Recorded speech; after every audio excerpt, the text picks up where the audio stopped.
Welcome to another edition of The Court. I'm HD, and I'm going to do, as I always say, when it comes to basketball, it doesn't matter where it is. College season is upon us. NBA preseason has begun. WNBA finals began and started last night. So there's a lot, there's a lot of stuff to cover. We're not going to take 2 hours to do this. This is why this show is the greatest. So, as I say, get ready. The Court starts.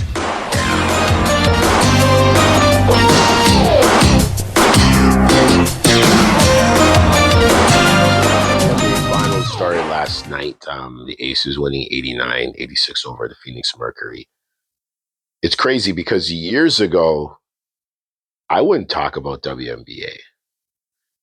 But, once and it's crazy because I've been involved in the game of basketball for a long time. Very, very, very long time. And, I've always had the drive for the game on all levels. But watching the game as it's evolved, coaching the game, working with players and just watching the development of the players, minus the politics and minus the foolishness and the NILs and all that stuff. It's been great to see it. We're not here to compare men and women's basketball because that's a very preposterous debate. It shouldn't even be an issue or a subject of debate. There's no such thing. I wouldn't say there's no such thing, but there shouldn't be any comparisons. Women's basketball is women's basketball. WNBA is WNBA. Men's basketball is men's basketball, NBA. That's it. We're not going to compare salaries. We're not going to compare amount of games. We're not doing that. Women and men are two different species. They're both big and huge contributors to the game of basketball, and that's where I'm going to leave it. So, but I watched a little clip from the fourth quarter last night, and I like the competitive. My thing about the WNBA is the competitiveness. It's real. Don't look at it as women playing. It's a basketball game. Basketball games have this aura of competitiveness that you cannot explain or understand unless you've been on the court. And trust me, I could tell you. So that game was intense. I watched the last 3 minutes of the fourth quarter, and I'm like, yo. So it's going to be a good series. And this is the first series in WNBA history that's going to be the best out of 7, which it should be. I didn't like the best out of 2 or best out of 3. I felt that's pathetic. Best out of 7. These ladies could do it. They'll go 7 games for a chip. Any competitive athlete in the world will play a best out of 7 for a championship. So the Aces are up 1-0.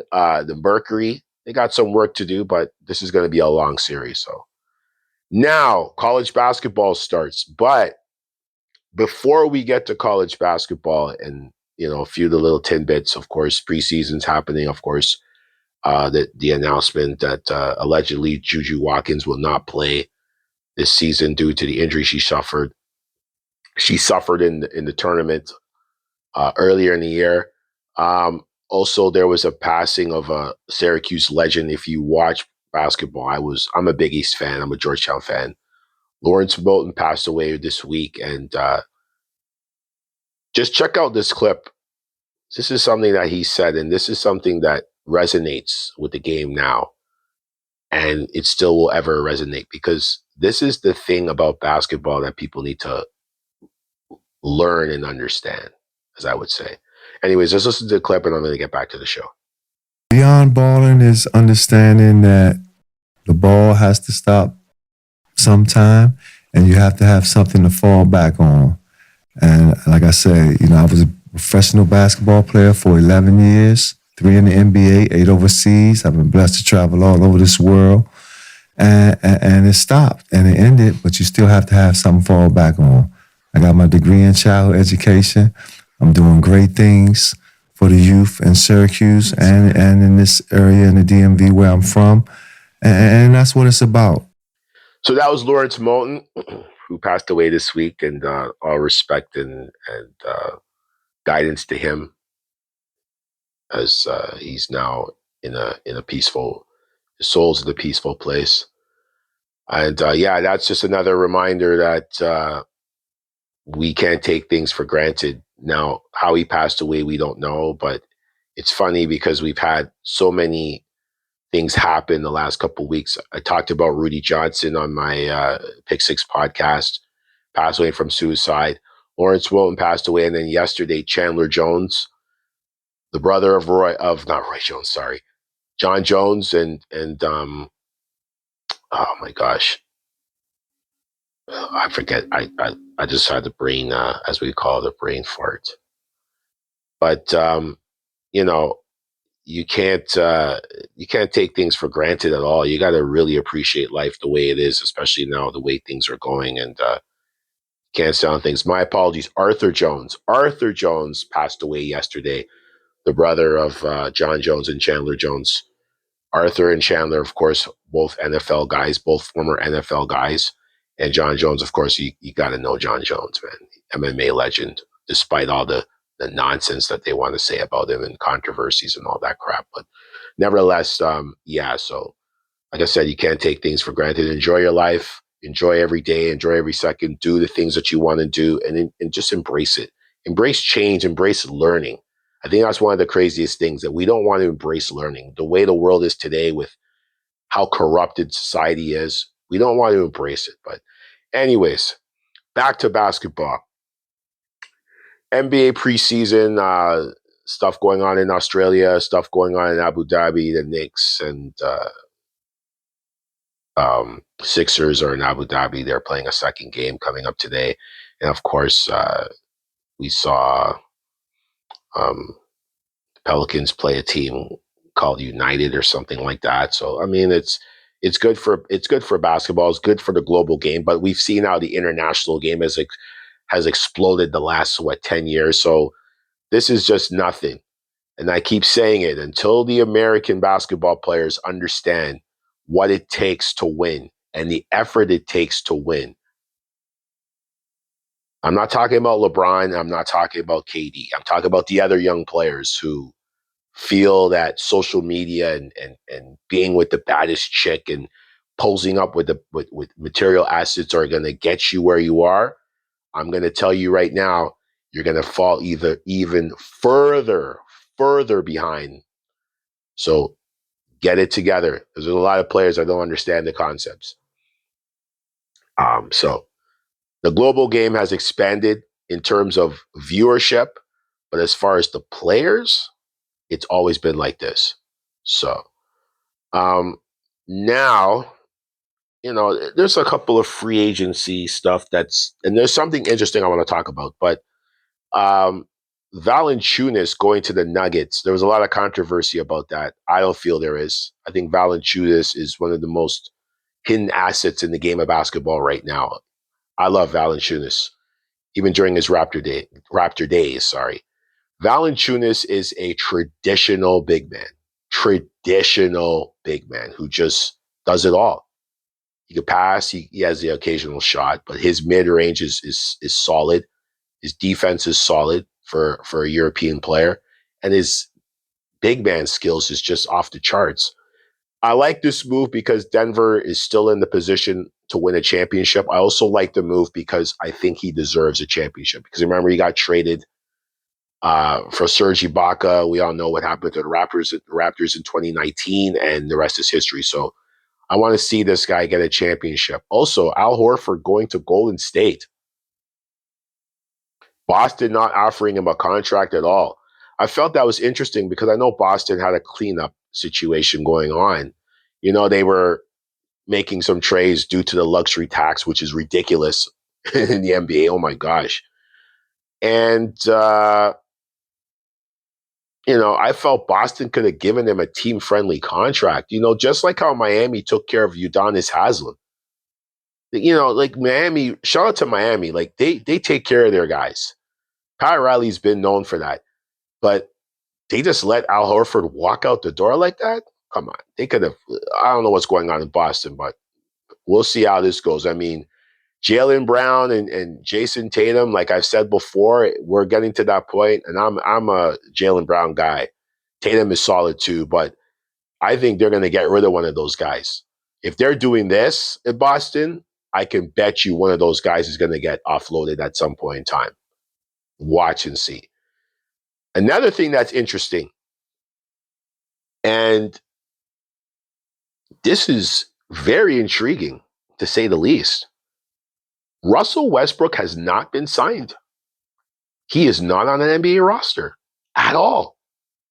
He wasn't invited to a training camp. He wasn't invited to anything. He wasn't even offered. Apparently, from a source that I spoke to directly, he wasn't even offered a contract of any sorts.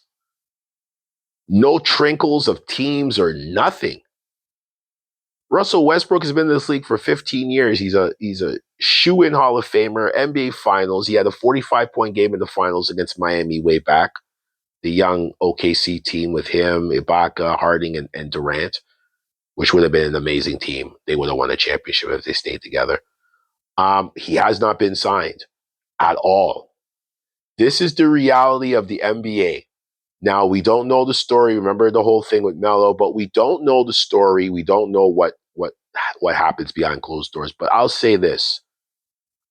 This is why you come in, you do your job, you be a professional, play the game hard, work hard, put the effort in for you so that at the end of the day, everybody can say, yo, this guy was a baller.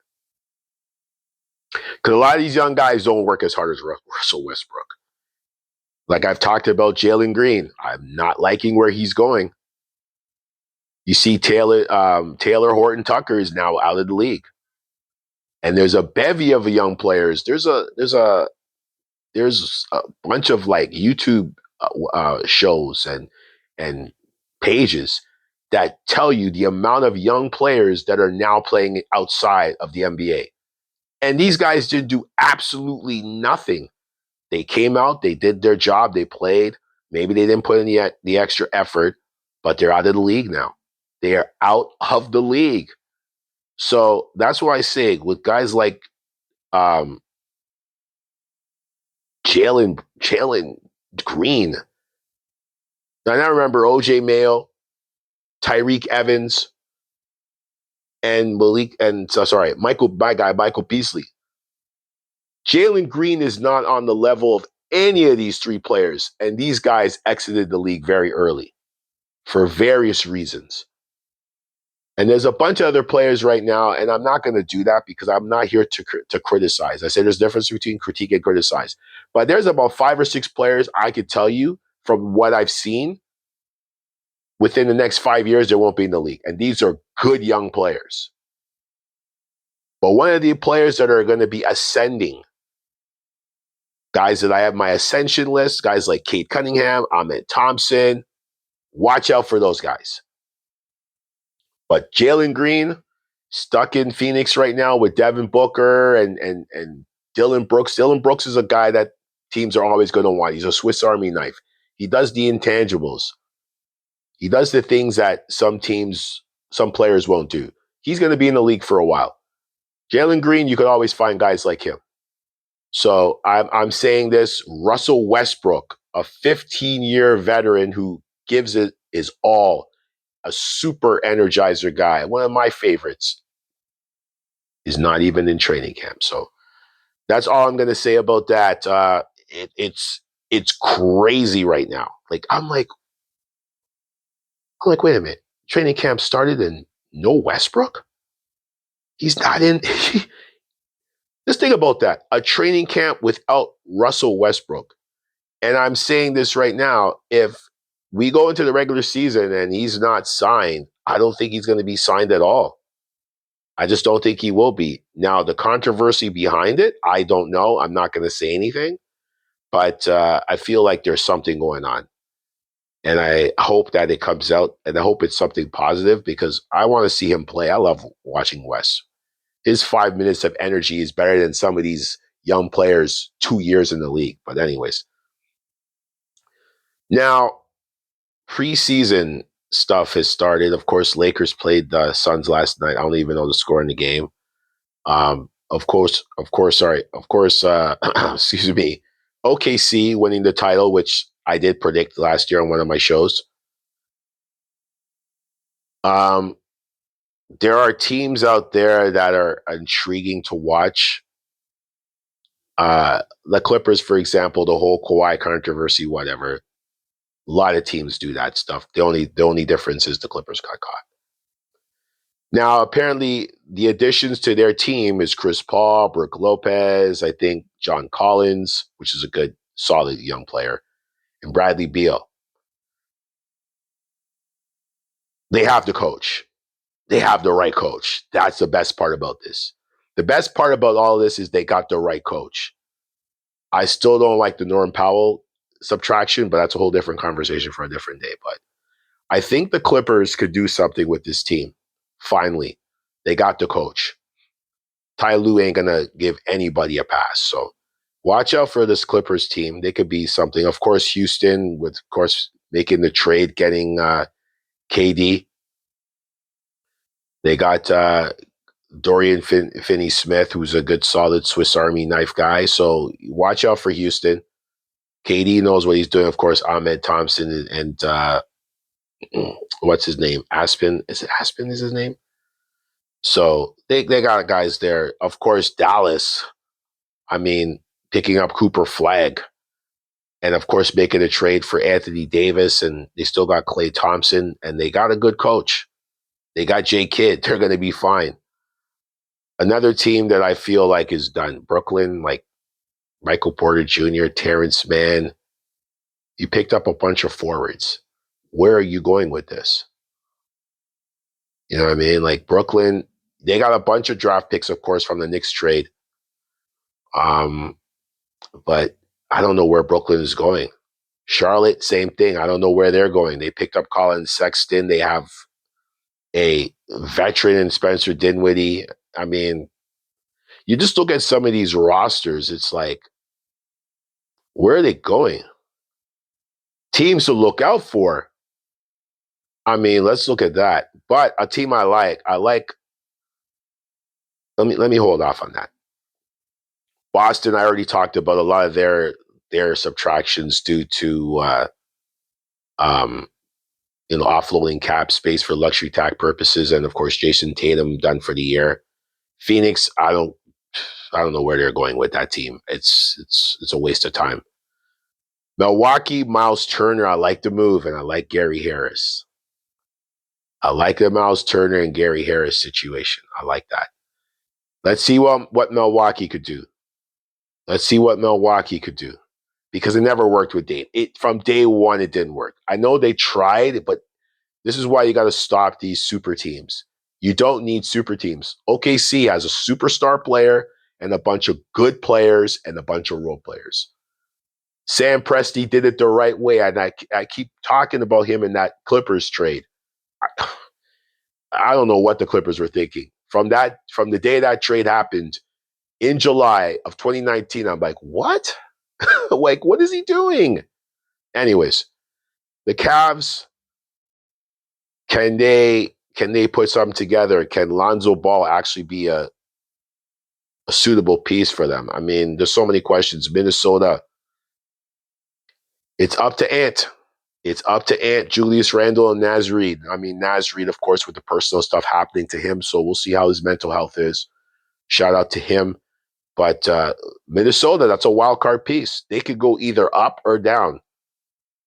So there's so many questions in the league for this offseason. The Lakers, of course. I mean, what is LeBron and Luka going to do? Is Luka going to stay in shape all year? New ownership. I know they're looking to go a different direction. There's so many. There's a bevy of things that are going to be intriguing for the season. The Raptors. What are the Raptors going to do now that Masai is gone? I think that's something that everybody needs to talk about because the matrix of the Raptors is gone. Now, people don't talk about that, but Masai Ujiri is one of the most highly respected executives in all of sports. And what he's done for the game globally is tremendous. So what are the Raptors going to do? Of course, my Knicks, I talked about it in the pod earlier in the summer with the whole Tibbs situation. Now, Mike Brown, I like Mike Brown. Mike Brown's an intense guy too. So we'll see how this works out. Of course, picking up Jordan Clarkson and a bunch of other things, around that. But It's going to be an interesting season. This is where I'm going to stop. As I said, there's a lot of things to talk about, but we don't need 2 hours to talk about. Ladies and gentlemen, this is another edition of The Court. Subscribe, listen, play, pass it on to your friends, wherever you are in the world right now. Good morning, good afternoon, good day, good evening, good night. I'm out. Peace.